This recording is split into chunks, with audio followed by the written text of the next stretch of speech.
can prove that her son is a sexual deviant, and she doesn't want this information to come out. Monica Bellucci once made a promise that sounds almost impossible for someone whose entire life unfolded under cameras. She would not make her marriage a public spectacle. For years, she kept that promise. Even when journalists wanted details about Vincent Cassel, she rarely offered the dramatic answers tabloids were waiting for. There were no long public battles, no carefully chosen accusations, and no attempt to convince the world that she was the innocent one. But eventually, scattered comments began revealing something much more complicated. Bellucci wasn't hiding a scandal. She was protecting a part of herself. Her 18-year relationship with Cassel had survived fame, distance, demanding careers, and life across different countries. Yet behind the glamorous photographs, something was slowly changing. And when she finally spoke about the end, her words suggested that the biggest battle wasn't against Cassel at all. It was about accepting when something beautiful had reached its natural ending. But her story began long before either of them became famous. Long before international premieres and fashion covers. Bellucci was simply a young girl growing up in the Umbrian town of Città di Castello. Born on September 30, 1964, she wasn't raised inside Hollywood or surrounded by entertainment royalty. At just 13, a photographer noticed her and asked to take some photographs. It seemed harmless at the time. Bellucci wasn't planning a career in front of cameras. By 18, she had enrolled at the University of Perugia, intending to study law.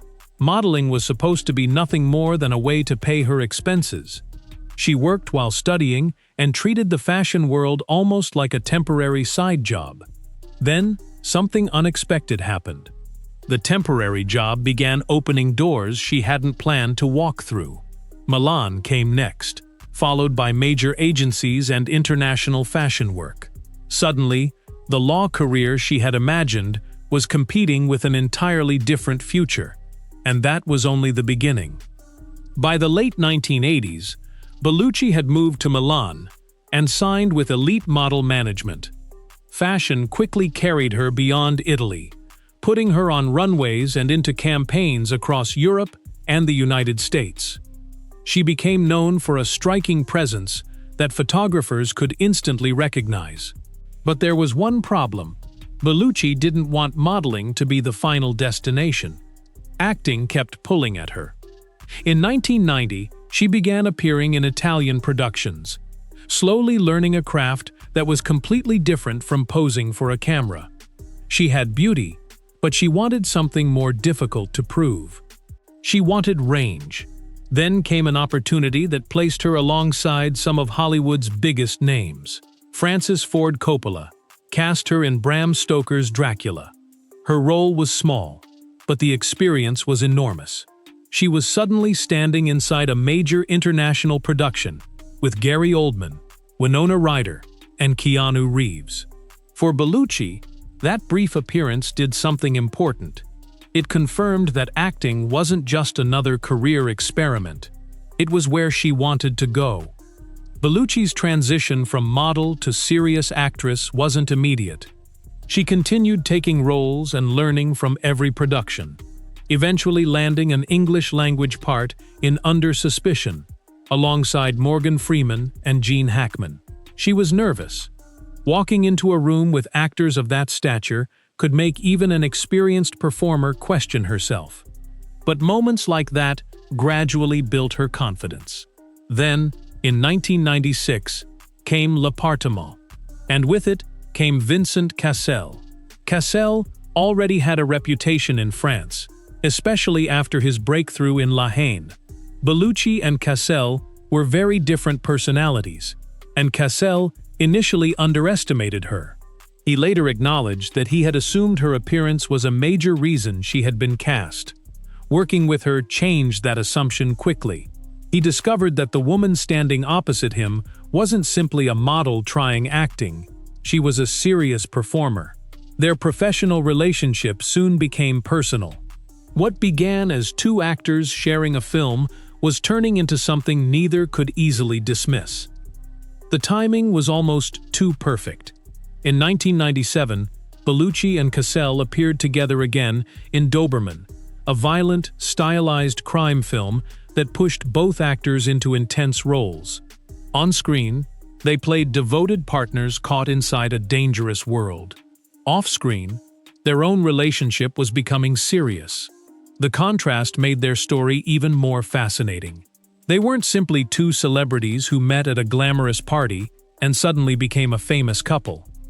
They had worked together, challenged each other's assumptions, and discovered a connection while both were building careers.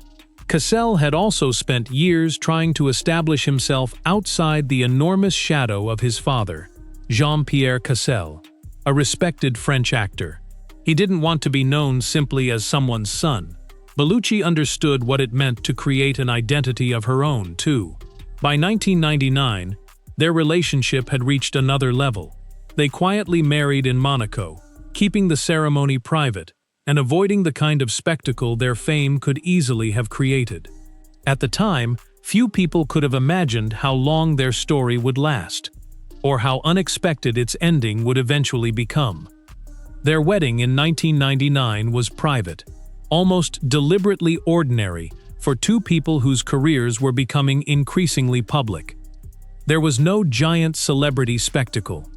They simply made the decision, told the people closest to them, and continued building their lives. If you enjoy stories that uncover the lesser-known side of famous lives, make sure to like this video, subscribe to the channel, and turn on notifications, because Monica Bellucci's story becomes even more surprising from here. The following years brought major opportunities for both of them. Bellucci continued choosing roles that challenged the image people had created around her. Cassel was establishing himself as one of France's most unpredictable actors. Together, they seemed to have found a way to balance two enormous careers with a private relationship. But their next projects would push Bellucci into territory that would change how audiences viewed her forever. One particular film would become impossible to discuss without mentioning the controversy surrounding it. In 2000, Bellucci starred in Malèna, playing a woman whose beauty becomes both fascination and punishment in a small Sicilian community during wartime. The role demanded far more than simply looking glamorous. Her character barely needed words to communicate what she was experiencing. Bellucci had to use silence, expression, movement, and restraint to carry entire scenes. The film became an international success and established her as an actress capable of holding a story almost entirely through presence. It also showed why Cassel's earlier assumptions about her had been wrong. Bellucci wasn't succeeding because of modeling fame alone. She was becoming a serious European actress. But while her career was rising, her next project would create a reaction far more extreme than anything she had experienced before. It would reunite her with Cassel on screen and place their real-life marriage beside one of cinema's most disturbing stories. In 2002, Bellucci and Cassel appeared together in Gaspar Noé's Irreversible, a film designed to make audiences uncomfortable. Told in reverse chronological order, the story follows the devastating consequences of a violent event that destroys a relationship. One extended sequence involving Bellucci's character became especially infamous, with the film's graphic intensity causing viewers to leave screenings during its Cannes premiere. The reaction wasn't simply negative or positive, it was visceral. Some considered the movie unbearable, while others argued that its structure forced audiences to confront violence and consequences in a way conventional storytelling avoided. Bellucci herself defended the film's extreme nature, describing it as disturbing but carefully constructed. The experience also became one of the strangest chapters in their marriage, because the couple was portraying the destruction of a relationship while their own relationship was still very much alive. Yet what happened on that screen wasn't evidence of what was happening privately, and that distinction matters. Just 1 year later, Bellucci entered another world entirely. The Matrix Reloaded introduced her to a massive global audience as Persephone, the mysterious woman connected to the Merovingian. Suddenly, the actress who had built her reputation through European cinema was standing inside one of Hollywood's biggest franchises. Keanu Reeves made the transition easier because they had already worked together years earlier in Dracula. Bellucci brought something different to the Matrix universe. Elegance mixed with danger, confidence mixed with mystery. Her role was not enormous, but it was memorable enough to become one of the franchise's recognizable additions. At the same time, her personal life was entering a new chapter. In 2004, she and Cassel welcomed their first daughter, Diva. Their careers were expanding, their family was growing, and from the outside, everything seemed to be working. But maintaining that life required something neither fame nor money could guarantee: time together. For several years, Bellucci and Cassel appeared to have achieved something rare. They were both internationally famous, yet they had built a family away from the constant noise of Hollywood. They worked in different countries, traveled between productions, and eventually welcomed their second daughter, Léonie, in 2010. To outsiders, the arrangement looked almost effortless. But international careers have a hidden cost. One production could take an actor across Europe, while another could send the other parent somewhere else entirely. Homes in different countries sounded luxurious, but distance is still distance. Months apart can slowly change a relationship, even when the people involved still care deeply about each other. Bellucci later acknowledged that no one can truly know how long a marriage will last. By 2013, those words sounded less like philosophy and more like a warning. Something had already begun shifting beneath the surface. The family was still there, the careers were still thriving, but the marriage was approaching a moment neither fame nor success could prevent. For years, the distance between Monica Bellucci and Vincent Cassel had been something they could manage. One of them would leave for a production, then return. Their daughters gave them another reason to keep reconnecting. But eventually, constant travel stopped feeling temporary. Their careers were taking them in different directions, and their lives were becoming increasingly divided between countries. Bellucci later acknowledged that their situation had become complicated, even while there was still affection between them. That distinction is important. A relationship doesn't always collapse because someone suddenly becomes a villain. Sometimes two people simply discover that the life they built no longer fits the people they've become. By 2013, Bellucci's interviews contained subtle signs that she understood how fragile the future had become. She wasn't announcing a breakup, she was simply refusing to pretend that permanence was guaranteed. And then, one comment made those earlier warnings look very different. In an interview around that period, Bellucci spoke with unusual honesty about marriage. She acknowledged that nobody can truly know how long a relationship will last, and that the future can change without warning. She and Cassel were still together publicly, but their lives were becoming more independent. They had homes and professional commitments in different parts of the world, and their schedules rarely seemed to line up for long.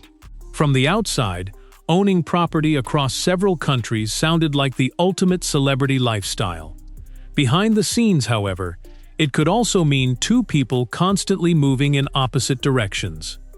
Bellucci wasn't describing a dramatic betrayal, she was describing uncertainty. That made what happened next even more striking. Because when the announcement finally arrived, neither of them appeared interested in turning their private pain into a public war. The couple had spent almost 2 decades together. Ending that story would require more than a headline. On August 26, 2013, Bellucci and Cassel confirmed that they were separating by mutual agreement. After 18 years together and 14 years of marriage, one of European cinema's most famous couples was officially going their separate ways. Fans immediately wanted an explanation. Who made the decision? What went wrong? Was there someone else?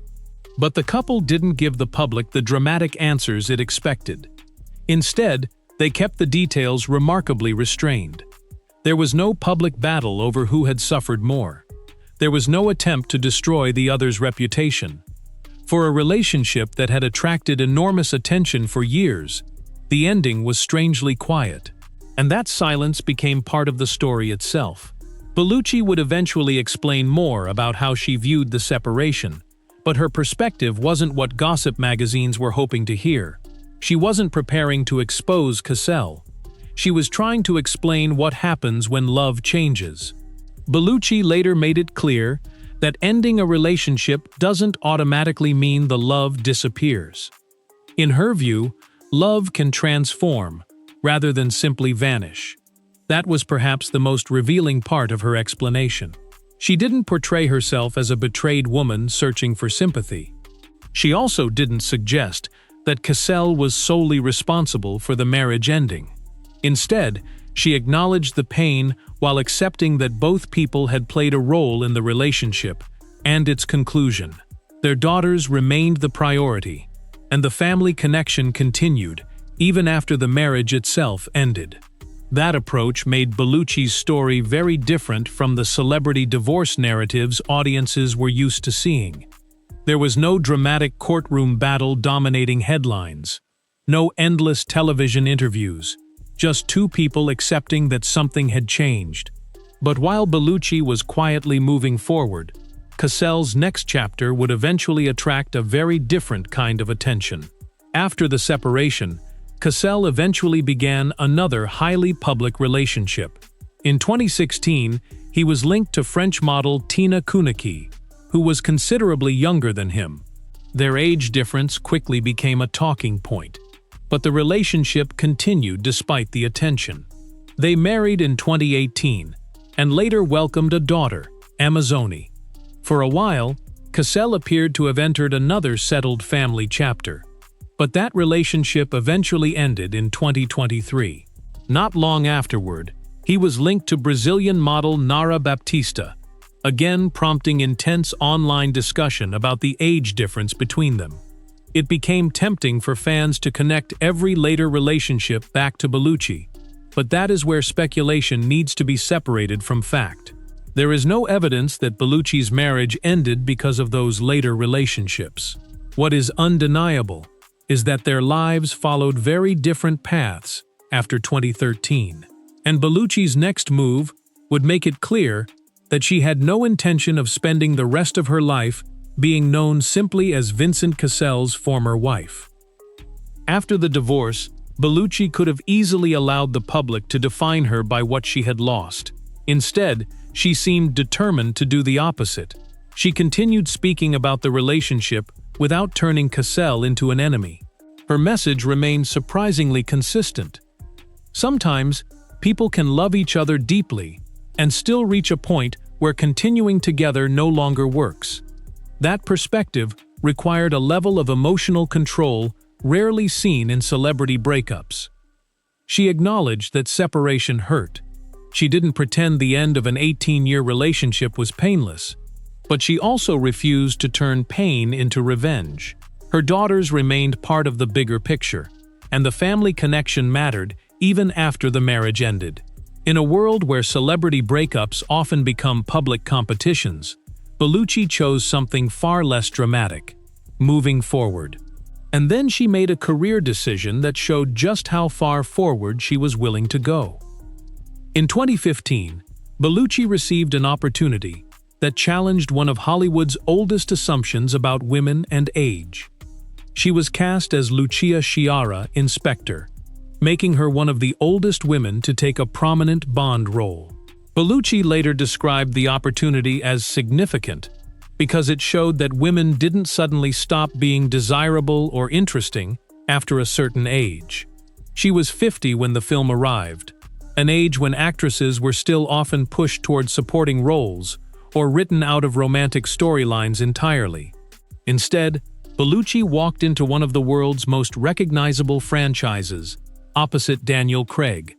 The casting became part of a broader conversation about age, beauty, and the industry's expectations. But more importantly, it demonstrated something personal. Bellucci wasn't rebuilding herself after divorce. She was expanding a career that had already existed on her own terms. The woman who once worried about being judged as merely a model was now proving that age itself couldn't define her. The years following the divorce brought Bellucci a remarkably varied career.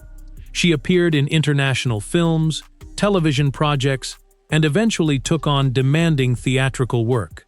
She didn't simply repeat the same glamorous roles that had made her famous. She experimented. She played characters with humor, darkness, vulnerability, and authority. That evolution mattered, because Bellucci had spent decades being reduced to an image: beautiful, mysterious, seductive. But the more she worked, the harder that simple description became to defend. Her career demonstrated that she could move between languages, genres, and generations of filmmakers without becoming trapped by one identity. The divorce had become old news, while her professional life continued changing. Then another unexpected relationship entered the picture. This time, Bellucci wasn't reconnecting with another actor from her past. She was stepping into a romance with one of the most distinctive directors in modern cinema. Bellucci and Tim Burton had crossed paths years earlier, but their relationship didn't become public until much later. After reconnecting at the Lumiere Film Festival, where Bellucci presented Burton with a Lifetime Achievement Award, the two became romantically involved. Their relationship attracted immediate attention because of their histories, personalities, and enormous careers. Yet Bellucci described the connection in a surprisingly simple way. She emphasized the person rather than the famous filmmaker.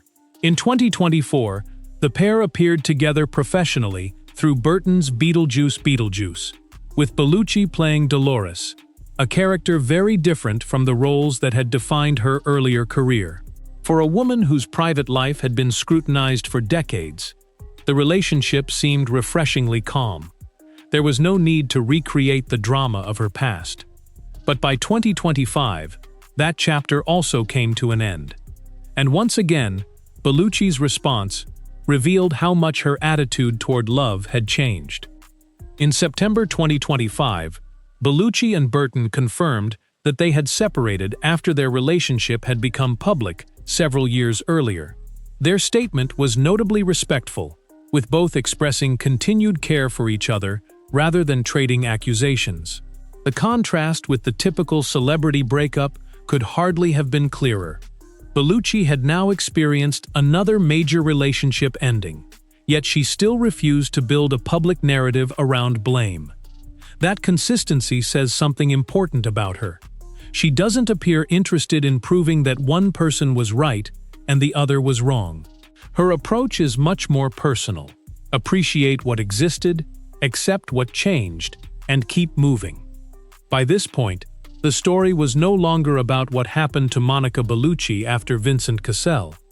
She had already built an entire second chapter that had nothing to do with him, and the next part of her story would make that impossible to ignore.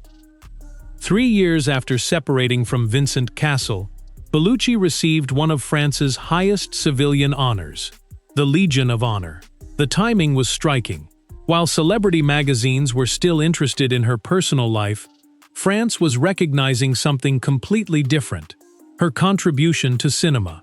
It was another reminder that Bellucci's identity extended far beyond her marriage. She had spent decades moving between Italian, French, and international productions, building a career that survived changing trends and changing relationships. The award didn't erase the difficult years, but it represented something important. Her professional reputation had become independent of the headlines surrounding her private life. She was no longer simply the actress who had once been married to Vincent Cassel. She was Monica Bellucci, recognized for a career she had built almost entirely on her own terms. And perhaps the most interesting part was that her biggest career milestones were still ahead. Bellucci never allowed one successful role to become a permanent box around her career. She continued moving between cinema, television, and theater, taking on characters that challenged the image audiences had created for her. One of her most notable later achievements came on stage when she portrayed Maria Callas, the legendary opera singer, in a theatrical production that demanded something completely different from the glamorous roles of her youth. The performance showed another side of Bellucci, older, more vulnerable, more controlled, and less interested in proving anything to anyone. That evolution may be the biggest secret of her career. She didn't fight aging by pretending it wasn't happening. She incorporated it into the work. Every decade gave her something new to explore. While other stars struggled to escape the identities that made them famous, Bellucci gradually made hers more complicated. And that became especially clear when she returned to the world of Gothic comedy.